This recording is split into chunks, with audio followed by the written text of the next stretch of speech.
Welcome, friends.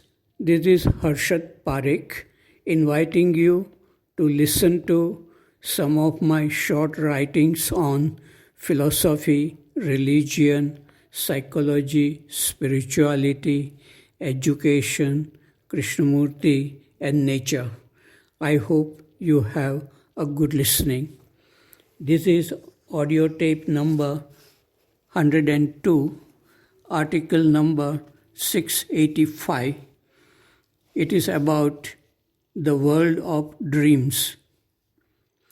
This was written many years ago when I was working for a PhD degree in electrical engineering at Iowa State University in 1973. One night I could not sleep. I got up at 1 a.m. and started writing spontaneously. Only after I finished writing this, I could sleep. This is what I wrote. He was walking alone on a lonely street that night.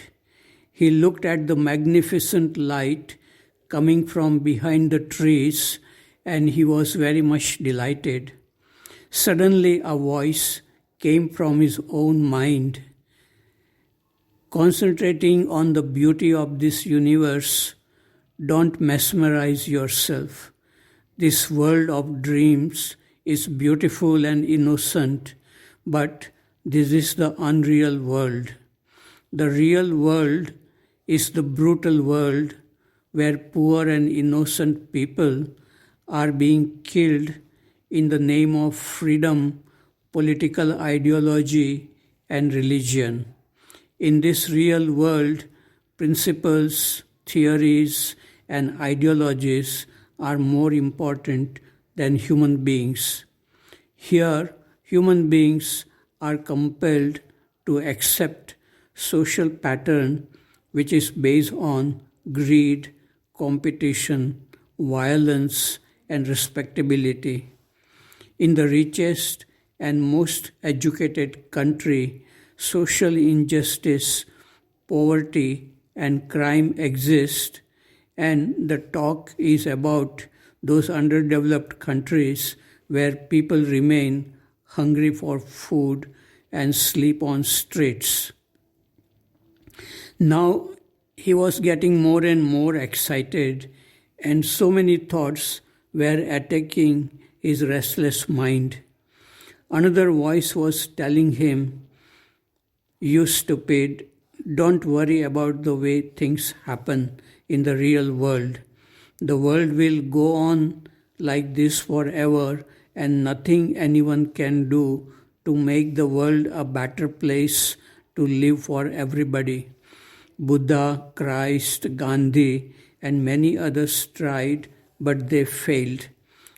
Philosophers have written thousands of books describing horrors of wars and social injustice. But humanity is still hungry for violence. Therefore, live in the beautiful world of dreams where there is love for all human beings and harmony with nature.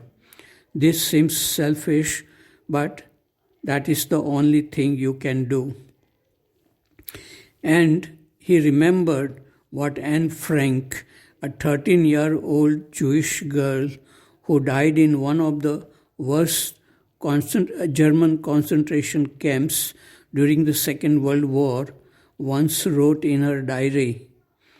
"I see the world gradually being turned into a wilderness. I hear the ever-approaching thunder which will destroy us too. I can feel the suffering of millions, and yet if I look up into the heavens, I think all will come right, that this cruelty too will end, and that peace and tranquility will return again." Now his mind was quiet, and he withdrew again into the beautiful, unreal world of dreams. Article number 686. It is about death and freedom. A lady said that she had an experience of death at the age of 17. She felt that she was falling in a dark tunnel. She was frightened to fall into nothingness. She resisted with all her strength this falling into the dark tunnel. Nothingness is the real freedom. In this nothingness, there is no sense of self. People who enjoy being alone and silent can enjoy nothingness or freedom. This enjoyment is not a sensation of pleasure. It is a sense of well-being in which there are no problems created by the restless and insecure mind. The attachment to self, family, money, property, and material things create fear of dying. As long as attachments remain, fear of losing the self and the things known remain. Freedom from the known is very rare and frightening for most people. Even a bright and brave young man like Vivekananda was afraid of this feeling of being nothing. In the presence of his Guru, Ramakrishna, he had this experience of psychological death. He cried, "What are you doing to me? I have father, mother, family." Ramakrishna knew that Vivekananda was still not ready to face this psychological death. Raman Maharshi also had the experience of psychological death at the age of 17, but he was not afraid. This experience changed the direction of his life. He had no fear in leaving home and going to an unknown place called Arunachal. He lived a life of clarity, beauty, and freedom in aloneness. Krishnamurti spoke about freedom from the known for more than 50 years. At the heart of this freedom is choiceless awareness and the peace of being nothing. But are we ready for this freedom? Article number 687. This was written for Krishnamurti Study Center in Canada in 2011. It is on the impact of Krishnamurti on my life. Dear friends, I first came into contact with Krishnamurti's teachings in 1972 through a book, The Flight of the Eagle. I was a graduate student in electrical engineering at Iowa State University. This book had an immediate impact on my life. The problems created by my own thinking began to dissolve in the light of awareness. The relationship with people and nature became clear and transparent. I began to see trees, flowers, stars, clouds, people, colors, shapes, everything with amazing clarity and beauty. It seemed as if a new life started after reading this book. I continued reading other books of Krishnamurti for some years. I also started communicating my experiences to Krishnamurti through some letters. Later on, I started going to Ojai, California to listen to his public talks. In 1979, I went through some strange experiences in his presence which changed the direction of my life. After meeting Krishnamurti in Brookwood Park in England, I joined Rishi Valley School in India as a teacher of physics and mathematics. From 1979 to 1985, I had opportunity to meet Krishnamurti individually as well as in group dialogues. After his death in 1986, I continued teaching at Krishnamurti schools in India until my retirement in 2007. Since then, I visit all his schools in India every year, and I also visit Brookwood and Ojai from time to time. At present, I am happy to visit the Swanwick Study Center in Canada. This is my second visit to this center. My first visit to Swanwick was in 2001. It is a pleasure to be here in this center to meet people interested in the teachings of Krishnamurti, to walk on the beach and in the park nearby, and to look at the flowering trees in spring. I sincerely thank all the people associated with the founding of this center in such a beautiful and peaceful environment.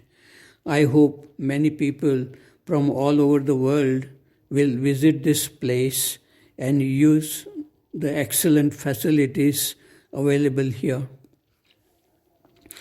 Of all the books of Krishnamurti, I read Commentaries on Living touch me the most.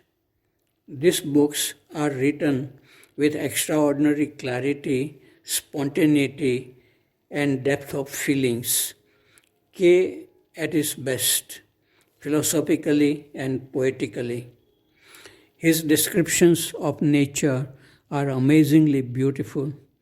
From the outward observation of nature, he moves inward and writes with deep feelings about the inner world of human beings. His one-to-one dialogues with people of various backgrounds takes them gently to the source from which all our psychological problems arise. Very illuminating dialogues indeed. I like to share one paragraph from this book which kept me looking within myself for years. This is about love in relationship. How easy it is to destroy the thing we love. How quickly a barrier comes between us, a word, a gesture, a smile. Health, mood, and desire cast a shadow, and what was bright becomes dull and burdensome.